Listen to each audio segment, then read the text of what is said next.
कॉकरोचों ने भाजपा सरकार का मानसिक संतुलन बिगाड़ दिया है।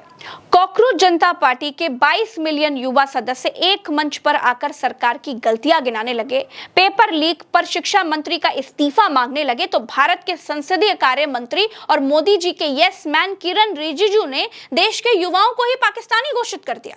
देखिए, सरकार को सवाल पसंद नहीं है। कोई और इज्जतदार सरकार होती ना तो 3-3 बार पेपर लीक हो जाने के बाद अपने शिक्षा मंत्री को धक्के मारकर मंत्रालय से बाहर फेंक देती। लेकिन ये भाजपा है, ये लोगों को अनाज पर जिंदा रखना चाहते हैं। पढ़ाई लिखाई तो वैसे भी इनके एजेंडे से बाहर की चीज है। इसीलिए 3-3 बार नेट का पेपर लीक होने के बावजूद शिक्षा मंत्री को देश की छाती पर मूंग दलने के लिए बिठाए रखे हुए हैं। पहले जब ये भाजपा बात बात पर भारत के मुसलमानों को पाकिस्तान चले जाने की धमकियां देते थे ना, तब मैंने ये बात कही थी कि आज ये शिकायतें करने पर भारत के मुसलमानों को पाकिस्तान भेजने की बात करते हैं, कल को जब हिंदू भी शिकायत करेंगे तो उनको भी अपना नागरिक मांगने से इनकार कर देंगे। और आज वही हुआ। भाजपा सरकार में मात्र 13 सालों में आज वही दिन आ गया जब भारत देश के युवाओं ने पेपर लीक के खिलाफ आवाज उठाई, सरकार से सवाल किया, शिक्षा मंत्री का इस्तीफा मांगा तो भारत के संसदीय कार्य मंत्री ने सारे 22 मिलियन कॉकरोचों को पाकिस्तानी घोषित कर दिया। देखिए किरण रिजिजू लिखते क्या है। भारत में पर्याप्त जनसंख्या और बेहद ऊर्जावान युवा आबादी है जो सच्चे और मूल्यवान अनुयायी साबित हो सकते हैं। भारत विरोधी गिरोह से मान्यता प्राप्त करने की कोई आवश्यकता नहीं है। मुझे उन लोगों पर तरस आता है जो सोशल मीडिया पर अपने फॉलोअर्स पाकिस्तान और जॉर्ज सोरेस गिरोह से ढूंढते हैं। मतलब वाह, जब जवाबदेही नहीं है, जिम्मेदारी नहीं है तो फिर आप अगले को बदनाम कर दो, अगले को पाकिस्तानी बता दो। अब इसके बाद जानते हैं क्या हुआ। किरण रिजिजू को कॉकरोच जनता पार्टी के फाउंडर अभिजीत दीपके ने आईना दिखा दिया। एक तरीके से कह सकते हैं कि कायदे से जवाब दे दिया। अभिजीत दीपके ने कॉकरोच जनता पार्टी के फॉलोवर्स की पूरी डिटेल या यूं कहें कि पूरा का पूरा कच्चा चिट्ठा सामने रख दिया। देखिए आपके सामने स्क्रीन पर आपको दिख रहा होगा। पूरा कच्चा चिट्ठा है कि जिसमें 94% लोग भारतीय हैं जो कॉकरोच जनता पार्टी को सपोर्ट कर रहे हैं। 94% युवा ऐसे हैं जो सरकार के सिस्टम के खिलाफ कॉकरोच जनता पार्टी के सपोर्ट में अभिजीत दीपके के साथ खड़े हुए हैं।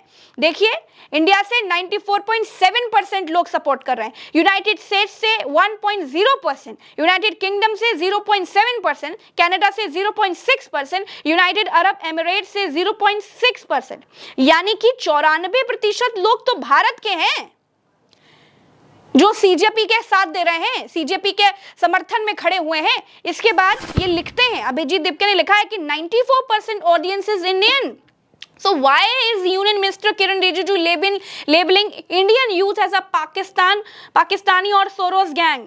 भाई जब 94% लोग या कुल मिलाकर कहें मोटा मोटा 95% लोग सीजेपी में भारतीय लोग हैं, भारतीय युवा हैं, तो फिर आप उनको पाकिस्तानी और सोरोस गैंग का हिस्सा क्यों बता रहे हैं? देखिए, जब बात जवाबदेही की है, जब बात सरकार की जिम्मेदारी तय करने की है, जब बात सामने आकर ये कहने की है कि हाँ ठीक है सरकार में गलतियां हो जाती हैं, हम अपनी गलती मानते हैं, हम ऐसे शिक्षा मंत्री को लायक ही नहीं मानते, हम उसको कुर्सी से हटा देंगे, उस वक्त पर आप देश के युवाओं को ही गाली दे रहे हैं, आप देश के युवाओं को ही पाकिस्तानी बता दे रहे हैं, आप उनको ही बदनाम करने की कोशिश कर रहे हैं।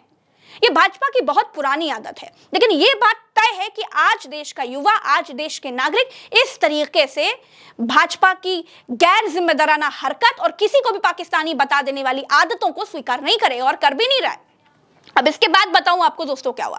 सिर्फ इतना ही नहीं, ये तो इनकी पुरानी आदत है कि जो पत्रकार सवाल पूछे उसे एंटी नेशनल बता दो, जो आम कि कोई स्टूडेंट सवाल पूछे तो उसको एंटी इंडियन बता दो। सीजेपी सवाल पूछ रहे हैं, 22 मिलियन युवा शिक्षा मंत्री का इस्तीफा मांग रहे हैं, सरकार से सवाल पूछ रहे हैं, सिस्टम पर सवाल उठा रहे हैं, तो उनको ये पाकिस्तानी घोषित कर दे रहे हैं। ये इनकी पुरानी आदत है, चल नहीं पाएगा। और सिर्फ इतना ही नहीं हुआ, इसके बाद आपको बताऊं, कॉकरोच जनता पार्टी के खिलाफ सुप्रीम कोर्ट में याचिका दायर कर दी गई।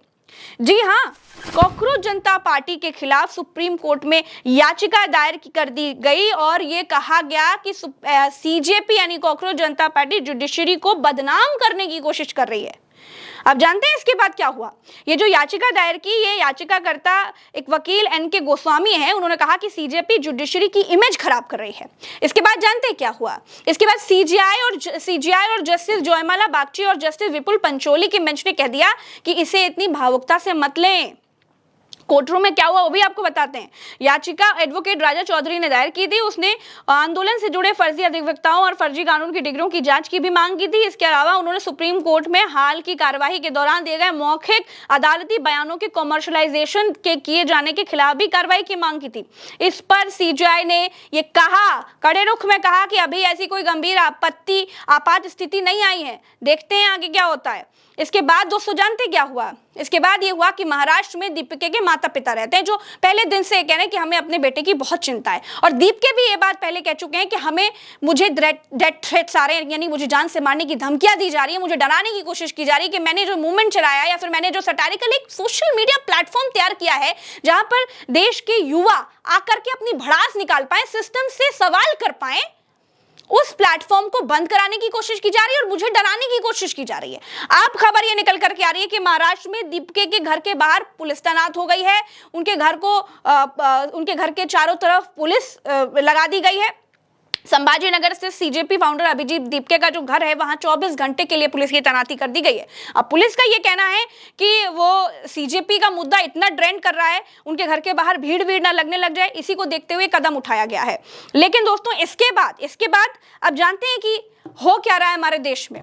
ये हमारे देश में हो रहा है कि तमाम बड़े बड़े इन्फ्लुएंसर्स को, कवियों को और नेताओं को लगा दिया गया है सीजेपी को बदनाम करने के लिए, सीजेपी को पाकिस्तानी घोषित करने के लिए, सीजेपी को एंटी नेशनल घोषित करने के लिए। लेकिन सीजेपी का साथ देने के लिए कौन आ गया जानते हैं? सीजेपी का साथ देने के लिए देश का हर जागरूक युवा खड़ा हुआ है। सबसे आगे आप जानते हैं कौन है, किसने सीजेपी का साथ दिया है? सीजेपी का साथ दिया है सोनम वांगचुक ने, जिन्होंने ये कहा है कि I am also a cockroach. आप देखिए, आपकी स्क्रीन पर आपको दिख रहा होगा कि सोनम वांगचुक ने बोला है कि I am also a proud cockroach.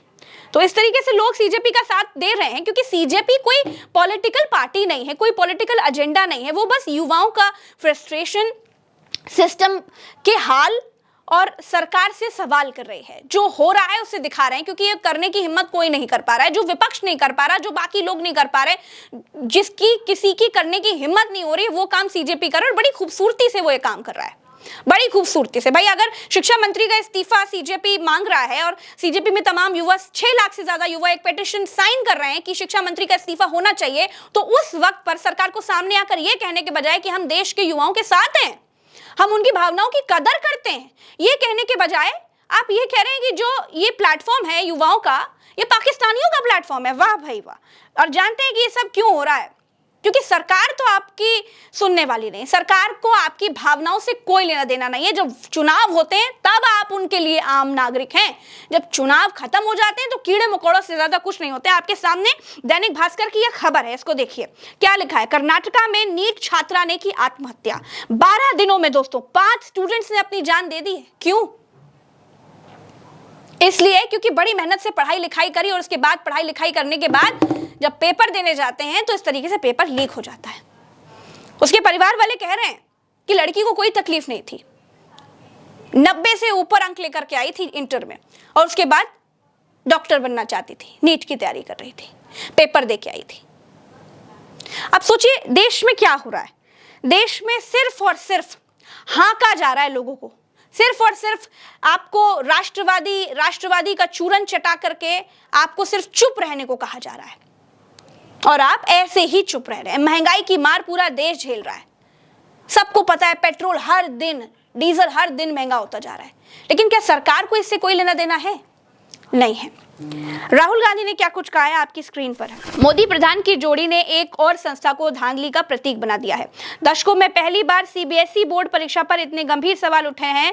18.5 lakh बच्चों ने परीक्षा दी और एक हफ्ते से ओएसएम, गलत मार्किंग और जांच की गड़बड़ी की शिकायतें अनसुनी पड़ी हैं और शिक्षा मंत्री अपनी कुर्सी से चिपके हुए हैं। एक 17 साल का बच्चा है जिसकी कॉपी गलत जांची गई, न्याय की उम्मीद से सोशल मीडिया पर आया मगर उसे मदद नहीं मिली, गालियां मिली। बीजेपी के IT सेल ने उसे एंटी नेशनल और सोरोस का एजेंट कहा, डीप स्टेट का हिस्सा कहा।